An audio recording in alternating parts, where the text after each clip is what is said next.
Hello, my name is Alex Chayka and I'm investigating the NFL dataset which looks at the combine results of college football athletes looking to be drafted since 1999. To use this data in Python, I of course had to know how to access it, so the information is stored under a list called players, which in it has all the different players looking to be drafted since 1999, all 4,947 of them.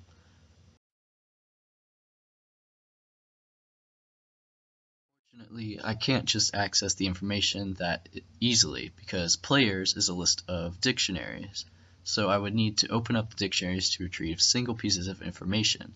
As they are now in dictionaries, all the information is connected and cannot be used individually.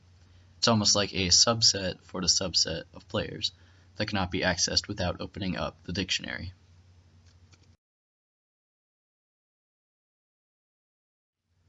So, in each dictionary for each individual player, there are 26 pieces of information from the player's name, their height, their 40-yard speed, their college, etc. Each piece of information is stored as a float, or a number with decimals, an integer, which is a whole number with no decimals, or a string, which is essentially a name. Here's where we find the information that I use for analyzing the data. And here's just a basic diagram that shows what I just went through. And to show you through code how I access the information, I simply stated for a single dictionary in the list of dictionaries, if this float integer string is true, and if this float integer string is true, then do something. And this something is varied throughout the project and thus isn't listed specifically here.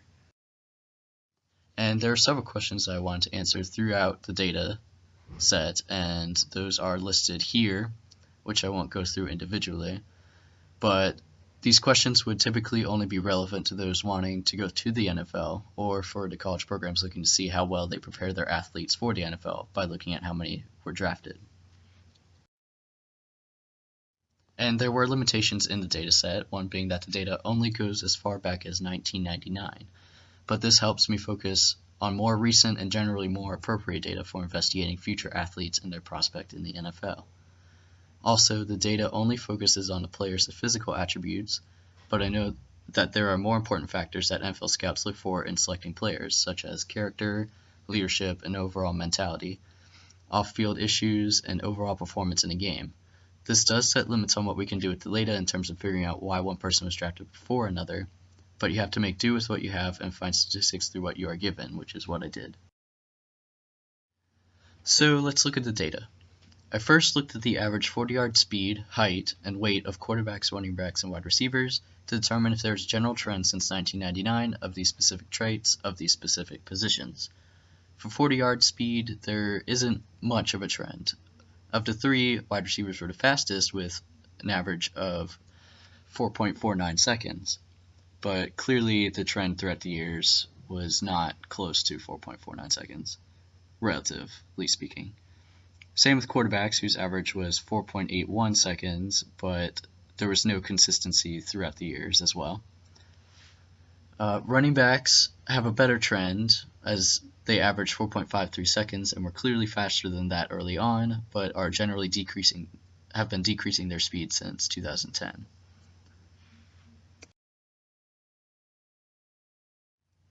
And here we look at the heights of those three positions, and while it may seem like there aren't any trends, there are in fact some in each of these. Wide receivers are generally getting smaller, as you can see here. Quarterbacks have what seem to be a 3-year pattern of heights, with one being tall, then less tall, then substantially shorter, tall, less tall, substantially shorter, and that continues throughout.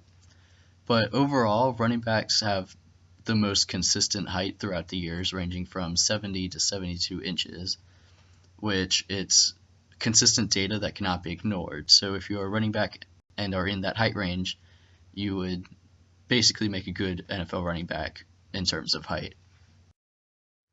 And here are the weights. And for wide receivers, since 2002, the average weight of wide receiver per year has fallen between 200 and 204 pounds. Wide receivers are typically lean compared to the other two positions, especially quarterbacks, whose weight average varies greatly from year to year, but typically average 223 pounds. Running backs' average weight also varies greatly from year to year, and there's basically no indication of a pattern. To expand the average speed of positions since 1999, here's a bar graph showing the average speed for every position that runs the 40-yard sprint. Cornerbacks are the fastest on average, with wide receivers, running backs, and the rest of the defensive secondary following suit. Linemen are generally the slowest.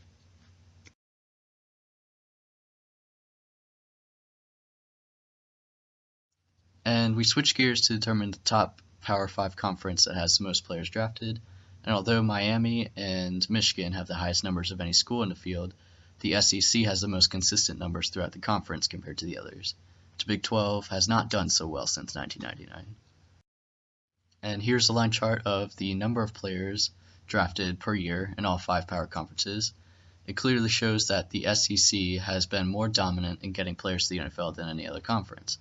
The ACC has been at the top frequently, probably more frequently than people might think. And again, Big 12 has been on the bottom consistently since 1999.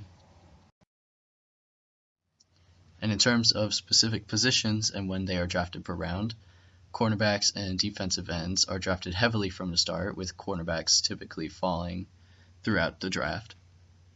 The majority of quarterbacks are selected in the first round, as with offensive tackles and wide receivers. Running backs have their peak in the middle of the draft, typically round 4, as with the majority of the other positions.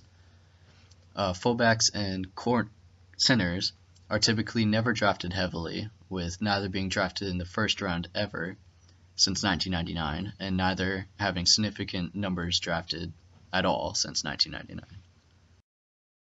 To show how well Virginia Tech is doing with getting its players drafted, I compared the number of drafted players per year since 1999 in Virginia Tech against top-tier college football programs like Notre Dame, Michigan, Alabama, and USC, and found that Virginia Tech was comparable to them closer to 1999, but fell off the wagon closer to present day. They have a similar track to Michigan, a strong football program back in the day, but recently struggling to find good players and wins. Here's just a summary of the results I found looking at the data, answering questions such as what is the average 40-yard of various positions of wide receiver, quarterback, running back, the average height and weight of various positions with the height of those 3 positions, the weight of those 3 positions, and their general trends. And which college in the ACC has had the highest number of drafted players, which was Miami, clearly. The conference which had the highest number of players drafted, which was the SEC, when certain players' positions are drafted, and how well Virginia Tech holds up, which it did closer to 1999, but more recently it has been falling off the map. Here are just some social impacts of these results, with one stockholder being college football athletes, who would look at this data to compare the average physical attributes of drafted players of different positions with their own physical attributes. Another stockholder being college football programs, who would like to compare the number of players drafted from their school with other schools and determine the production of their football program based on the correlation of how well the program does with the number of players drafted.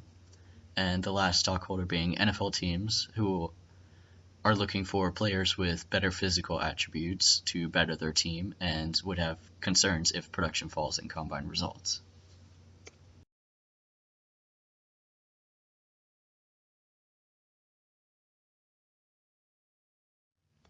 And finally, I'd like to acknowledge a few people for helping me through this course. Corey, Dr. Fura, and Joey. Specifically like to thank you guys for helping me learning the information necessary to get and use the data, especially Corey, who made everything easier to understand. I also like to thank my cohort 4, including Karina, Caitlin, Kelsey, Patrick, and David, for assisting me with questions I had with this project or for just listening and helping me bounce ideas around. Thanks again.